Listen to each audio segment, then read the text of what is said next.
Conceitos gerais: linguagem, língua, discurso, estilo.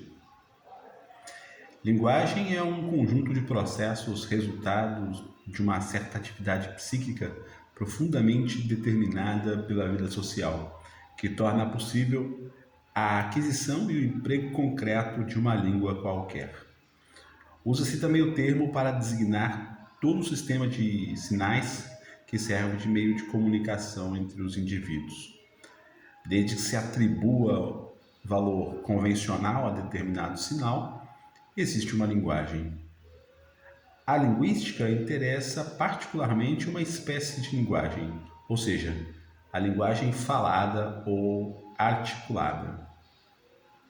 Língua é um sinal gramatical pertencente a um grupo de indivíduos, expressão da consciência de uma coletividade. A língua é o meio porque ela concebe o mundo que a cerca e sobre ele age. Utilização social da faculdade da linguagem, criação da sociedade, não pode ser imutável, ao contrário, tem de viver em perpétua evolução, paralela à do organismo social que a criou. Discurso é a língua no ato, na execução individual. E como cada indivíduo tem em si um ideal linguístico, procura ele extrair do sistema idiomático de que se serve as formas de enunciado que melhor lhe inspiram o gosto e o pensamento. Essa escolha entre os diversos meios de expressão que lhe oferece o rico repertório de possibilidades, que é a língua, denomina-se estilo. A distinção entre linguagem, língua e discurso, indispensável do ponto de vista metodológico, não deixa de ser em parte artificial. Em verdade, as três denominações aplicam-se a aspectos diferentes, mas não opostos, do fenômeno extremamente complexo que é a comunicação humana. A interdependência desses aspectos salienta Tatiana Slama-Carpso ao escrever: a língua é a criação, mas também o fundamento da linguagem, que não poderia funcionar sem ela, é simultaneamente o instrumento e o resultado da atividade de comunicação. Por outro lado, a linguagem não pode existir, manifestar-se e desenvolver-se a não ser pelo aprendizado e pela utilização de uma língua qualquer. A mais frequente forma de manifestação da linguagem, constituída de uma complexidade de processos, de mecanismos, de meios expressivos, é a linguagem falada, concretizada no discurso, ou seja, a realização verbal do processo de comunicação.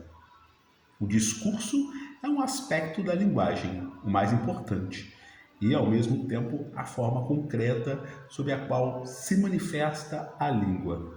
O discurso define-se, pois, como ato de utilização individual. O discurso define-se, pois, como ato de utilização individual e concreto da língua no quadro do processo complexo da linguagem. Os três termos, linguagem, língua e discurso, designam, no fundo, três aspectos diferentes, mas estritamente ligados do mesmo processo unitário e complexo. Língua e sociedade, variação e conservação linguística. Embora desde princípios desse século XX, linguistas como Antoine Meillet e Fernand Saussure tenham chegado a configurar a língua como um fato social, rigorosamente enquadrado na definição dada por Émile Durkheim, só nos últimos 20 anos do século XX, com o desenvolvimento da sociolinguística, as relações entre língua e sociedade passaram a ser caracterizadas com maior precisão.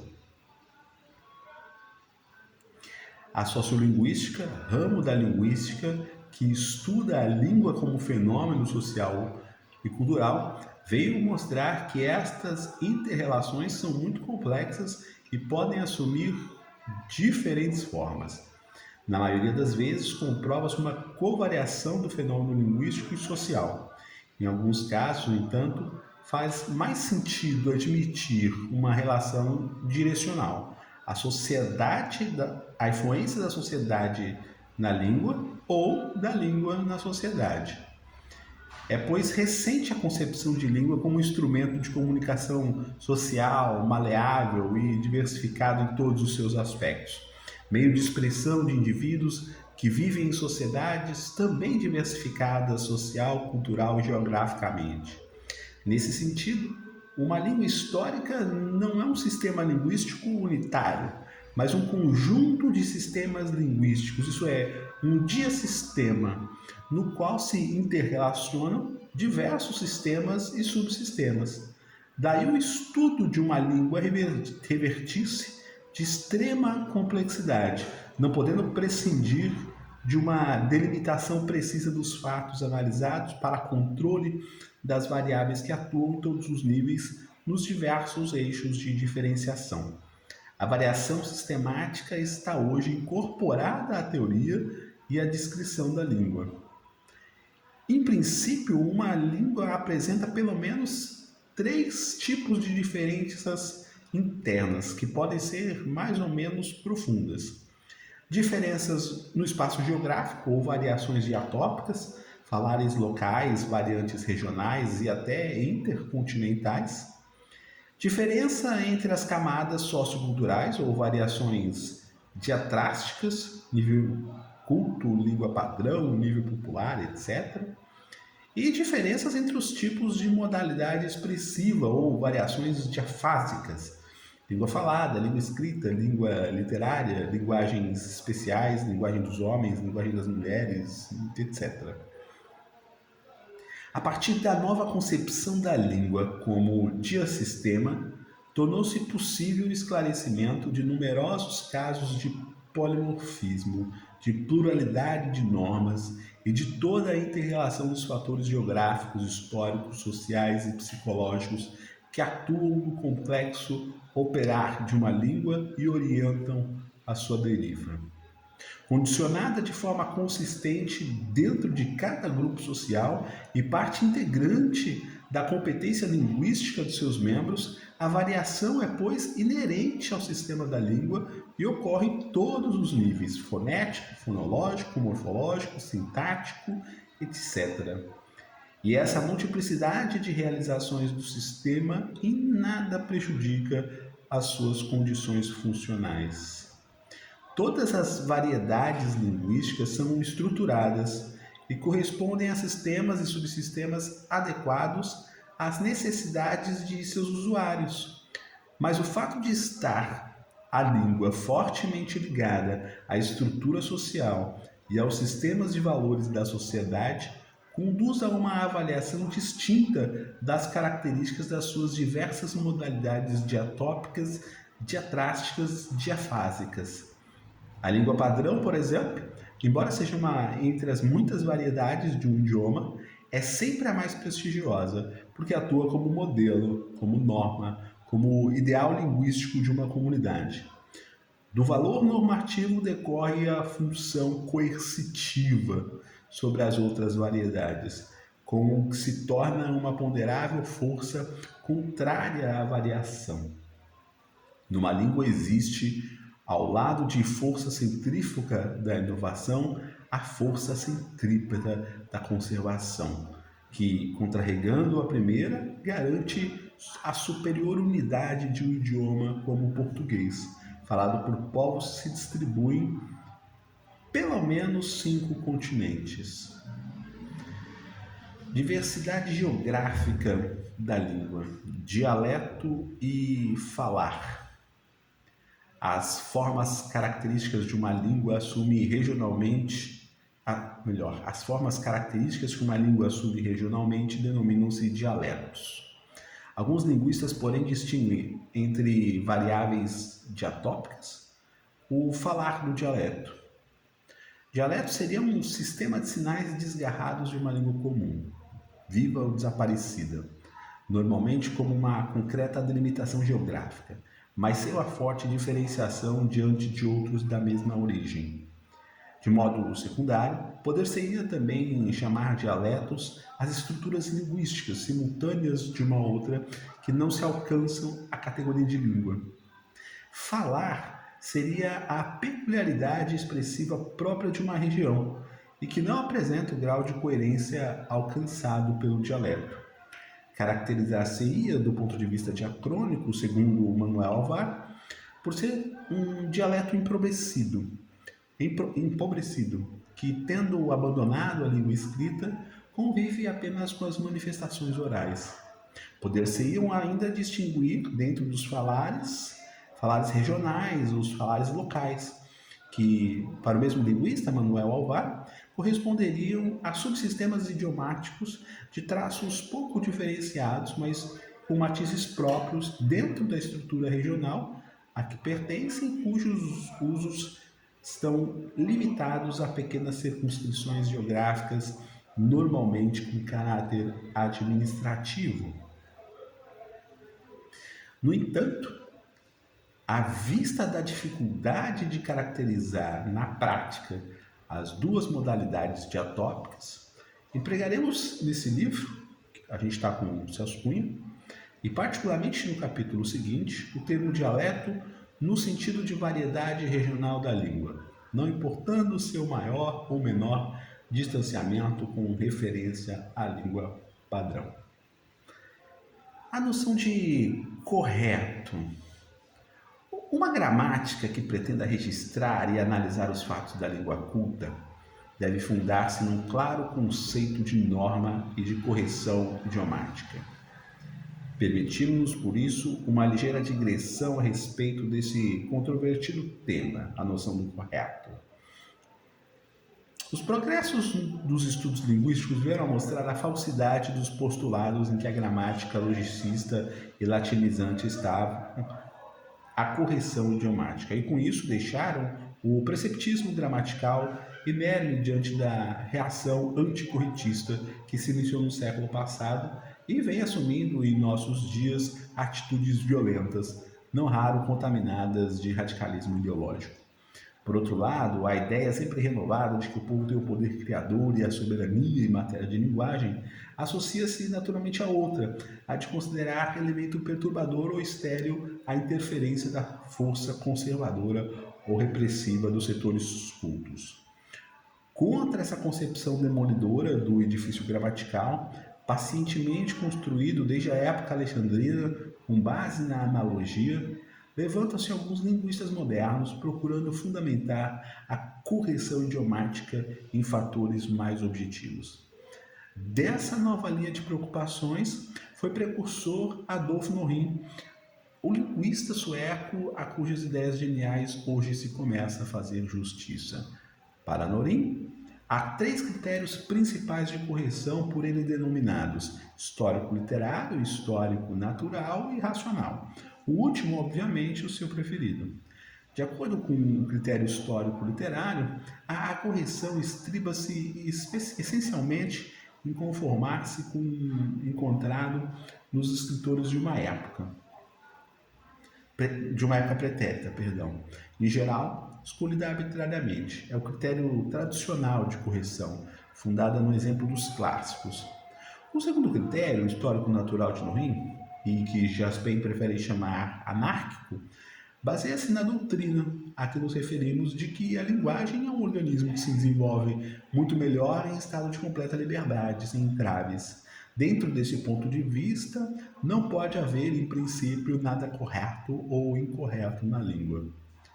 Depois de deixar patente o caráter arbitrário do primeiro critério e o absurdo do segundo, se levado às suas naturais consequências, Norin tenta justificar o único que resta, o dele, expresso na fórmula: o melhor é o que pode ser apreendido mais exata e rapidamente pela audiência presente e pode ser produzido facilmente por aquele que fala. Ou no enunciado mais sintético: o melhor é a forma de falar que reúne a maior simplicidade possível com a necessária inteligibilidade. Jaspin considera a fórmula de Norin oportunista, individualista, atomística, pois que divide demasiado a comunidade linguística em indivíduos particulares e olvida excessivamente o conjunto. De olvidar, né? Olvidar excessivamente o conjunto. Em nome de que o princípio se corrige, então? Em nome de que princípio se corrige, então, o falar de uma pessoa? Porque uma criança aprende de seus pais que não deve dizer sube por soube, fazerei por farei. À medida que vai crescendo em anos, continua a ter o comportamento linguístico, ora corrigido por outros ou por esforço próprio. Para Jespersen, nenhum dos critérios anteriormente lembrados, e enumera 7, o da autoridade, geográfico, literário, aristocrático, democrático, o lógico e o estético, o explica. É evidente, no entanto, que existe algo que justifica a correção, algo comum para o que fala e para o que ouve, e que lhes facilita a compreensão. Este elemento é um conjunto, esse elemento comum é a norma linguística que ambos aceitaram de fora a comunidade, da sociedade, da nação. Todo o nosso comportamento social está regulado por normas a que devemos obedecer se quisermos ser corretos. O mesmo se sucede com a linguagem, apenas com a diferença de que as suas normas, de modo geral, são mais complexas e mais coercitivas. Por isso, e para simplificar as coisas, Jespersen define o linguisticamente correto como aquilo que é exigido pela comunidade linguística a que pertence. O que difere é o linguisticamente incorreto. Ou, com suas palavras, falar correto significa o falar que a comunidade espera, e erro em linguagem equivale a desvio desta norma, sem relação alguma com o valor interno das palavras ou formas. Reconhece, porém, que independentemente disso, existe uma valorização da língua na qual seu valor se mede com referência a um ideal linguístico, para cuja formação colabora eficazmente a fórmula enérgica de que o mais facilmente enunciado é o que se recebe mais facilmente. Entre as atitudes extremadas dos que divulgam um rompimento radical com as tradições clássicas da língua e dos que aspiram a sujeitar-se a velhas normas gramaticais, há sempre lugar para uma posição moderada. Termo médio que represente o aproveitamento harmônico da energia dessas forças contrárias e que, a nosso ver, melhor consubstancia os ideais de uma sã e eficaz política educacional e cultural dos países de língua portuguesa.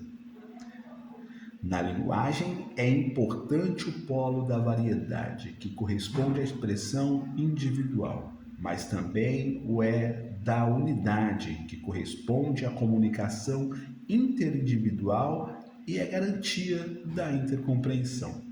A linguagem expressa o indivíduo por seu caráter de criação, mas expressa também o ambiente social e nacional, por seu caráter de repetição, de aceitação de uma norma que é o ato que é, ao mesmo tempo, histórica e sincrônica.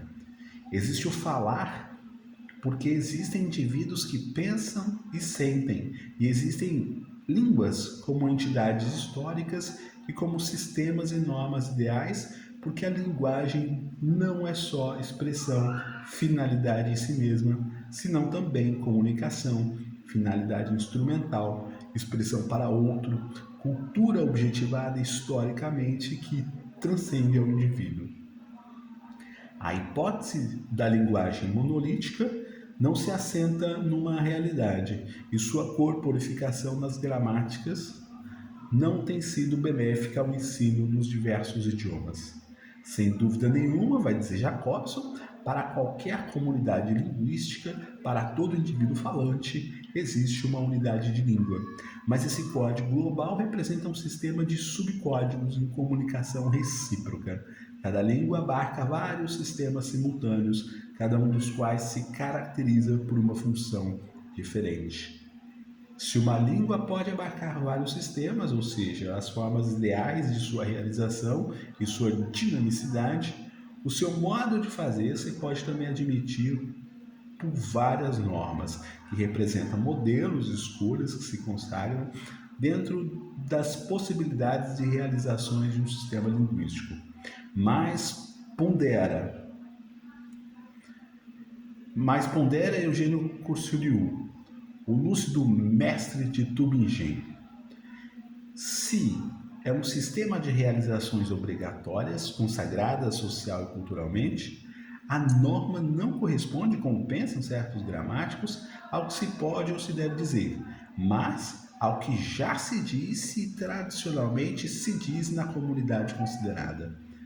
A norma pode variar no seio de uma mesma comunidade linguística, seja de um ponto de vista diatópico, português de Portugal, português do Brasil, português de Angola, seja de um ponto de vista diastrático, linguagem culta, linguagem média, linguagem popular, seja finalmente de um ponto de vista diafásico, linguagem poética, linguagem da prosa. Esse conceito linguístico da norma, que implica um maior liberalismo gramatical, é o que, em nosso entender, convém adotarmos para a comunidade de fala portuguesa, formada hoje por 7 nações soberanas, todas movidas pela legítima aspiração de enriquecer o patrimônio comum com formas e construções novas e a patentearem o dinamismo do nosso idioma, um meio de comunicação e expressão nos dias que correm dos mais de 180 milhões de indivíduos, hoje mais de 200 milhões. Não se repreende de leve num povo o que geralmente agrada a todos, disse com singeleza o poeta Gonçalves Dias. Com efeito, por cima de todos os critérios de correção, aplicáveis nos casos e inaplicáveis em outros, paira o da aceitabilidade social, a consuetudo de varrão único válido em qualquer circunstância. É justamente para chegar a um conceito mais preciso de correção em cada idioma que os linguistas atuais vêm tentando estabelecer métodos que possibilitam a descrição minuciosa de suas variedades cultas, seja na forma falada, seja na forma escrita. Sem investigações pacientes, sem métodos descritivos aperfeiçoados, nunca alcançaremos determinar o que, no domínio da nossa língua ou de uma área dela, é o emprego obrigatório, o que é facultativo, o que é tolerável, o que é grosseiro, o que é inadmissível, ou, em termos radicais, o que é e o que não é correto. Ênclise e próclise. Denomina-se ênclise a situação de uma palavra que depende do acento tônico da palavra anterior, com a qual a forma assim um tom fonético. Próclise é a situação contrária, a vinculação de uma palavra átona à palavra seguinte, a cujo acento tônico se subordina. São proclíticos, por exemplo, o artigo, as preposições e as conjugações monossilábicas. São geralmente enclíticos os pronomes pessoais átonos. A ênclise e, sobretudo, a próclise são responsáveis por frequentes alterações vocabulares, perdendo o seu acento tônico, a alma da palavra, no dizer de Diomedes, um vocabulário perde o seu centro de resistência e fica sujeito a reduções violentas. Vejam-se, por exemplo, os versos de Raul Bopp. Vamos para as Índias. Olha, melhor mesmo é buscar o vento mais profundo. Vamos para as Índias. O melhor mesmo é buscar o vento mais profundo. De todo esse texto que eu li, agora estou falando com você diretamente, não estou mais lendo, a única parte que entra no caderninho é esse uso do Raul Bopp. Vamos para as Índias. Olha, melhor mesmo é buscar vento mais profundo. E a gente, se precisar, para contextualizar essas duas frases, a gente vai colocar o parágrafo todo. Se precisar, não, né? Vai precisar porque é unidade de sentido. Então, começa onde eu li a ênfase, a ênclise, e, sobretudo, apócrifos, são responsáveis por frequentes alterações vocabulares, perdendo seu acento tônico, a alma da palavra, no dizer de Diomedes. Um vocabulário perde o seu centro de resistência e fica sujeito a reduções violentas. Vejam-se, por exemplo, estes versos de Raul Pop. Vamos para as Índias, olha, o melhor mesmo é buscar vento mais profundo. Correção gramatical e propriedade da linguagem são critérios da segunda fase. Na primeira fase, que é para onde esse vídeo está indo, a gente está escolhendo o uso da língua. Para usar a língua, a gente usa os exemplos do Celso Cunha. Até o próximo vídeo.